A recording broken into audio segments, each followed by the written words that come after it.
Hello good morning દોસ્તો. તો આજે તો સવારમાં ભવ્ય ભટ્ટ વગરેલો તે ખાઈને હું જવા લાગી સ્ટેશન. તો આજે તો બાઇક પર નહીં પણ પપ્પાની એસીવાળી ગાડીમાં તો હું આવી ગઈ છું સ્ટેશન. અને આ બાજુથી મારી બધી બસો આવે છે, પણ હું આજ જોઉં છું આ સામેવાળી એક બસની, કારણ કે એ બસમાં આપણાવાળું કોઈ મળે ના મળે પણ સીટ મળી જાય.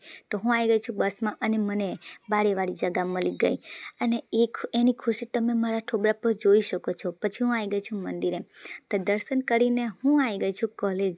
અને કોલેજમાં જે સામે તમને વ્હાઇટ શર્ટમાં દાદા દેખાય ને, એ કોઈને આઈકાર વગર અંદર પહેવા નહીં દેતા.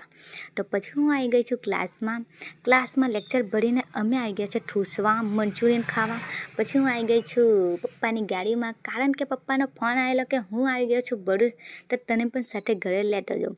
તો હા, એસીવાળી ગાડીમાં બેસવાની તો મજા જ કંઈ અલગ છે યાર. પછી હું આવી ગઈ છું ઘરે અને સવારમાં મેં કેટલી સરસ દેખાવનું હમણાં તો જો યાર.